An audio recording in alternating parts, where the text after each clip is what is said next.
Bienvenidos y bienvenidas a la serie de microprogramas Infancias en la Era Digital. ¿Qué pasa con los derechos cuando interfieren las pantallas?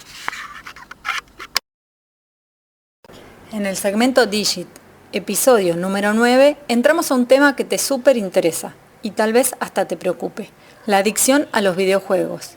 Escuchalo a Héctor Juárez y su perspectiva.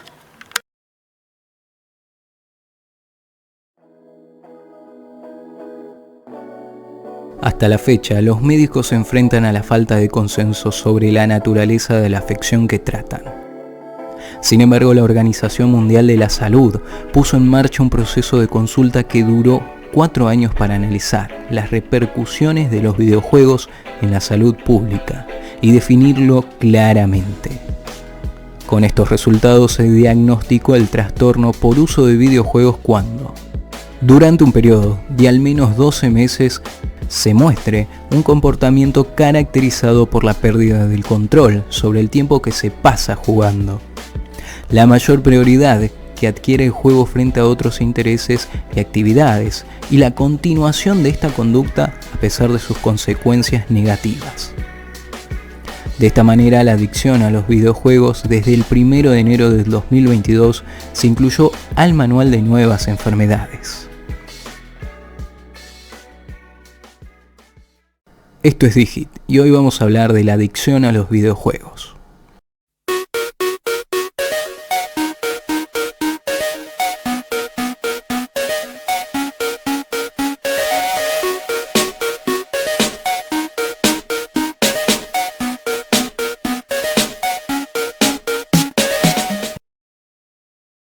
Espera.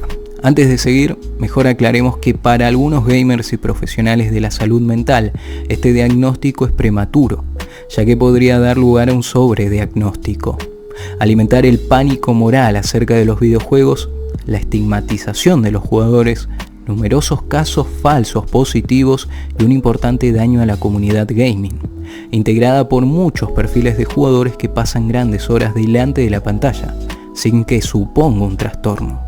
Además, puede tener un uso destinado a relajarse, divertirse, distraerse o sociabilizar. Por lo tanto, este patrón de comportamiento debe ser muy grave como para dar lugar a un completo deterioro de áreas vitales de la persona, a nivel personal, familiar, social, educativo u ocupacional. Según la Asociación de Deportes Electrónicos y Electromecánicos de Argentina, el país cuenta con más de 19 millones de jugadores, lo que significa el 42% de los habitantes. Incluso durante la pandemia, el número aumentó en un 20% aproximadamente. Sin embargo, el número de personas que desarrollan un uso problemático es bastante inferior al del total de jugadores. Por otro lado, un estudio de Google realizado entre 516 padres de niños y adolescentes de 5 a 17 años reveló que el 24% de las familias argentinas afirmó que sus hijos pasan más de 6 horas diarias en el mundo digital. El 72% comentó que sus hijos dedican entre 1 y 6 horas a Internet. Hola, soy Mar Masip, psicólogo experto en adicción a nuevas tecnologías, CEO fundador de Desconecta. ¿Qué tipo de videojuegos son los que generan más adicción? Bien, evidentemente el desarrollador de videojuegos busca que cuando más se juegue mejor. Los videojuegos que generan más adicción son los que tienen un contenido freemium. Primero son gratis, entonces puedes descargar sin ningún coste, pero para luego poder ganar, poder ser más competitivo, poder llegar a pantallas que interesan más, hay que pagar. Es decir, que tienen micropagos dentro del propio juego. Después están los videojuegos que son pay for win, es decir, que si no acabas adquiriendo, por ejemplo, un jugador, nunca vas a poder ganar. Al final el videojuego adictivo es el que no te levanta de la silla, es el que cuando tu hijo está jugando pierde la noción del tiempo, cuando no puede dejar una partida a medias porque eso le penaliza y por lo tanto no baja a comer o no se pone a estudiar. No sentirse fuera del grupo porque todo el mundo juega y si yo no juego mañana hay que hablar en el colegio. Toda esa comunidad, esa potencia hace que el adolescente sea mucho más dependiente y el videojuego se genera en algo mucho más adictivo.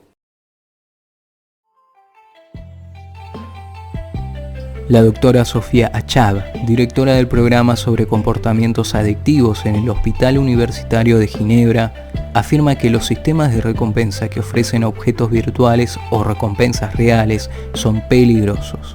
La búsqueda de recompensa empuja a los jugadores a continuar jugando para lograr victorias reales o virtuales. Es interesante lo que dice esta profesional sobre las gratificaciones, porque al hacer memoria nos damos cuenta que en muchas situaciones en las que estamos jugando probablemente queríamos seguir avanzando al siguiente nivel para explorar los nuevos escenarios, algo así como pasar de pantalla en términos noventeros, o conseguir monedas como también cajas para abrir, vender o comprar con el objetivo de obtener un skin o dinero virtual.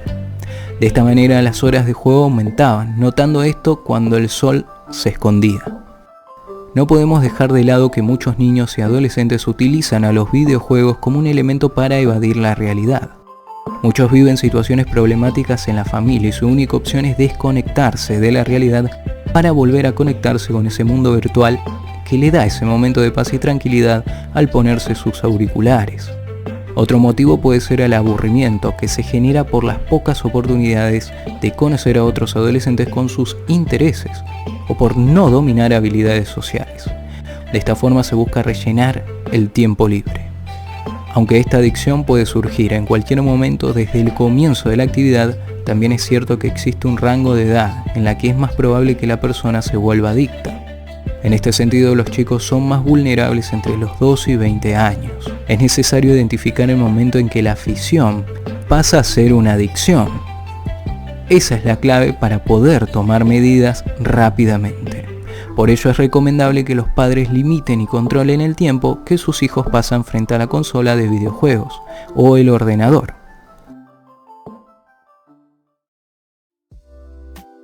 Entre las consecuencias más graves de esta adicción se encuentran la reducción de las relaciones interpersonales. Los jóvenes con problemas de adicción tienen dificultad para mantener relaciones de amistad o personales estables. Las razones para ello son muy simples: desganas para compartir y sociabilizar y drásticos cambios de humor, disminución del rendimiento académico o personal. Por ejemplo, cuando los adolescentes pierden el control, comienzan a pasar horas jugando, incluso hasta altas horas de la madrugada, y como consecuencia de estos horarios tienen sueño durante el horario escolar, se quedan dormidos y no cumplen con sus respectivos deberes. Abandono de otros pasatiempos y aislamiento social. En estos casos, la persona prefiere estar todos los días durante horas frente al ordenador o consola de juego antes que salir a hacer alguna actividad al aire libre, compartir con amigos o simplemente hacer otro tipo de actividad. La perturbación de la organización temporal diaria, interferencia con otras actividades y problemas y discusiones familiares o de pareja. Pero también podemos agregar que en lo psicológico y físico provoca depresión, ansiedad, irritabilidad, trastorno del sueño y trastornos alimenticios.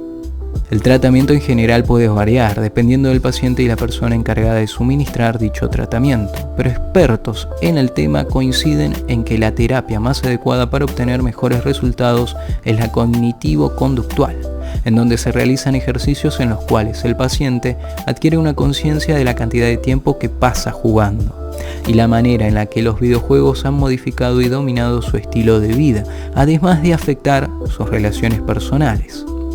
Este tratamiento se realiza con el fin de que el paciente pueda regular nuevamente sus actividades cotidianas sin que el uso de videojuegos interfieran en ella.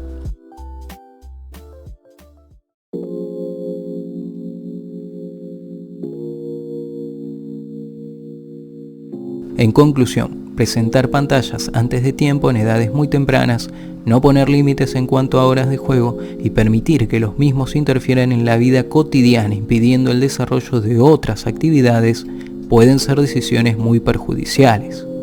Aunque no podemos dejar de lado que el tratamiento se debe realizar con un profesional, tenemos que entender que la primera línea de precaución son los padres. Por ello, ofrecer un abanico de actividades diferentes a los niños con el objetivo de que se realicen de forma paralela a los videojuegos es algo fundamental. Hasta aquí llegamos con el episodio 9 de Infancias en la Era Digital. ¿Qué pasa con los derechos cuando interfieren las pantallas? Este proyecto ha sido ganador del Fondo de Fomento Concursable para Medios de Comunicación Audiovisual un mecanismo de fortalecimiento de la pluralidad de voces y subsidiado por el Ente Nacional de Comunicaciones, bajo la licencia del Creative Commons. Atribución Compartir Igualdad 4.0 Argentina.